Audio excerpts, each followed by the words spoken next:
2020년 5월 1일 새벽 설교입니다. 오늘 본문은 다니엘서 1장 1절에서 21절까지 말씀입니다. 본문은 하나님 앞에서 뜻을 세운 다니엘과 그의 친구들에 관한 말씀입니다. 본문은 8절에서 21절까지만 읽도록 하겠습니다.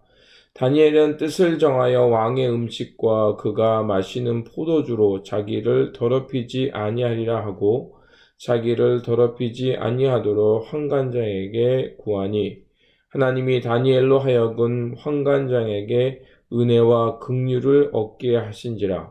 환관장이 다니엘에게 이르되 내가 내 주 왕을 두려워하노라. 그가 너희 먹을 것과 너희 마실 것을 지정하셨거늘 너희의 얼굴이 초췌하여 같은 또래의 소녀들만 못한 것을 그가 보게 할 것이 무엇이냐.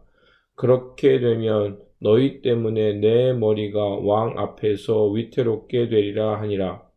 환관장이 다니엘과 하나야와 미세엘과 아샤라를 감독하게 한 자에게 다니엘이 말하되 청하오니 당신의 종들을 열흘 동안 시험하여 채식을 주어 먹게 하고 물을 주어 마시게 한 후에 당신 앞에서 우리의 얼굴과 왕의 음식을 먹은 소년들의 얼굴을 비교하여 보아서 당신이 보는 대로 종들에게 행하소서 하매 그가 그들의 말을 따라 열흘 동안 시험하더니 열흘 후에 그들의 얼굴이 더욱 아름답고 살이 더욱 윤택하여 왕의 음식을 먹는 다른 소녀들보다 더 좋아 보인지라. 그리하여 감독하는 자가 그들에게 지정된 음식과 마실 포도주를 제하고 채식을 주니라. 하나님이 이 네 소년에게 학문을 주시고 모든 서적을 깨닫게 하시고 지혜를 주셨으니 다니엘은 또 모든 환상과 꿈을 깨달아 알더라. 왕이 말한 대로 그들을 불러들일 기한이 찼으므로 환관장이 그들을 느부갓네살 앞으로 데리고 가니 왕이 그들과 말하여 보매 무리 중에 다니엘과 하나냐와 미샤엘과 아샤라와 같은 자 없으므로 그들을 왕 앞에 서게 하고 왕이 그들에게 모든 일을 묻는 중에 그 지혜와 총명이 온 나라 박수와 술객보다 10배나 나은 줄을 아니라. 다니엘은 고레스 원년까지 있으니라. 아멘.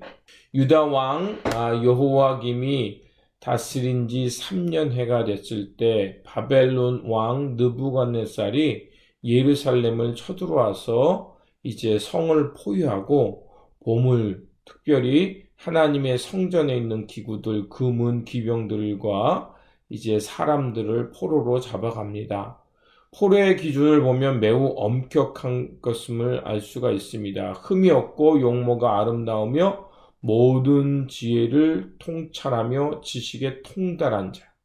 아주 똑똑하고 외모가 우수한 사람들을 선별해 잡아갔다는 것을 알 수가 있습니다. 그 이유는 바벨론의 언어와 학문을 가르쳐서 식민지를 지배하고 민족들의 반란을 방지하기 위해서였습니다. 그때 다니엘과 그의 세 친구가 발탁이 됩니다. 하지만 다니엘과 그들의 친구들은 왕의 음식을 먹지 않기로 결정합니다. 노예에게 이런 결정권이 없습니다. 그런데 이것을 했다는 것은 매우 위험한 일이었다는 것입니다.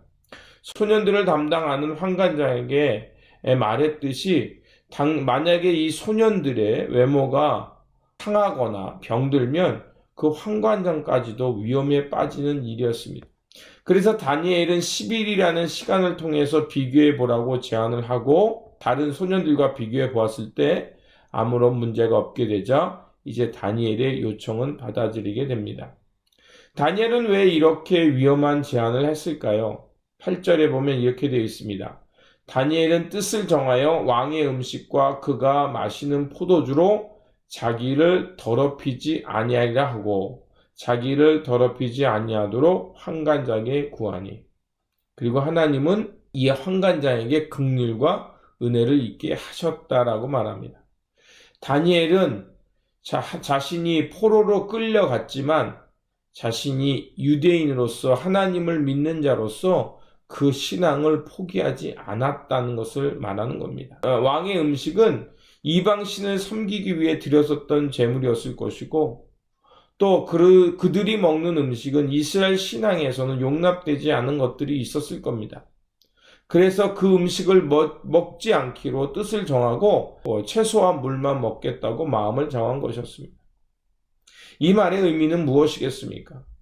무엇을 먹고 안 먹고의 문제가 아니라 비록 자신이 노예의 신분이지만 하나님만을 섬기겠다는 그 마음과 신앙의 정체성을 포기하지 않았다는 것을 말합니다.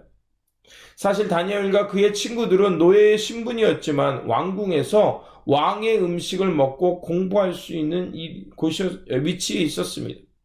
그렇기 때문에 편하게 살려면 얼마든지 편하게 살 수 있는 위치였습니다. 그럼에도 불구하고 그들은 자신이 유대인으로서 하나님을 경외하는 자로서 하나님의 뜻을 버리지 않았다는 것입니다. 과연 우리는 하나님 앞에서 경건한 삶과 성숙한 믿음을 병해 어떤 훈련과 규칙을 갖고 있습니까? 물론 우리가 100% 하나님께 순종하면 좋지만 그렇게 한다는 것은 쉽지 않습니다. 육을 가진 존재이기에 우리는 끊임없이 도전이 있고 유혹이 있고 넘어질 수밖에 없습니다. 그렇지만 우리가 할 수 있는 것은 훈련과 규칙을 통해서 할 수 있는 한 최선을 다해 하나님 앞에 순종해야 할 것입니다. 그리고 하나님의 말씀과 언약을 항상 중요하게 여기며 우리 마음 가운데 두고 살아야 할 것입니다. 다니엘은 포로로서 살아야 되는 상황 속에서 하나님을 믿는 믿음을 지키기 위해 뜻을 정했습니다. 신앙의 정체성을 잃지 않도록 훈련했다는 것입니다. 그렇게 우리도 각자의 삶의 자리는 틀리지만 우리는 하나님을 향한 믿음은 변하지 말아야 합니다. 이제 우리는 예수 그리스도 안에서 하나님의 거룩한 백성으로 거듭났고 하나님 앞에서 하나님의 뜻을 따라 살기로 정했습니다. 그 얘기는 무엇이겠습니까? 우리가 살아가는 삶의 자리가 틀리지만 그곳이 어디든지 언제 어디서나 그리스도의 삶을 실천하며 주님의 사랑을 변함없이 실행하며 살아가는 사람이 되어야 한다는 것입니다. 우리가 주님을 따라 살아가는 삶, 성화의 삶을 살아갈 때 하나님은 우리를 견고하게 세우실 것이고 하나님은 우리를 기억하여 주셔서 우리의 삶의 자리를 믿음으로 살아갈 수 있도록 형통의 삶의 자리로 이끌어 주실 줄 믿습니다. 바라옵기는 이제 4월이 끝나고 5월이 시작되었습니다. 4월은 어떻게 보면 코로나 바이러스로 두려운 시간이었다면 이제 세 달인 5월달은 이제 하나님의 치유를 경험하며 희망과 웃음과 일상을 회복하는 이 한 달이 되길 소망합니다. 그렇게 다시 한번 이 5월 한 달 하나님 앞에 뜻을 정하고 하나님의 믿음을 지키기 위해 훈련과 규칙을 세움으로 하나님 앞에서 견고하고 형통한 삶을 살아가는 저와 여러분이 되시길 다시 한번 주님의 이름으로 축원드립니다. 기도하겠습니다. 참 좋으신 하나님, 우리로 하여금 하나님 앞에 뜻을 정하고 하나님만을 섬기며 살아갈 수 있게 하시니 감사를 드립니다. 그러나 아버지 하나님, 우리의 믿음이 연약하여 흔들릴 때도 있고 말씀대로 살지 못할 때도 있습니다. 주님, 우리를 다시 한번 긍휼과 자비로 지켜주셔서 우리의 믿음이 연약해질 때 단단해질 수 있도록 지켜주시고 우리의 결단이 흔들릴 때 믿음으로 말씀으로 붙들어 주셔서 흔들리지 않고 살아갈 수 있도록 지켜주시옵소서. 그래서 새롭게 출발하는 이 5월 한 달 주님 앞에서 새롭게 결단하고 말씀대로 뜻을 정하고 살아가는 저희들 되게 하여 주시옵소서. 우리 구주 예수 그리스도의 이름으로 기도드립니다. 아멘.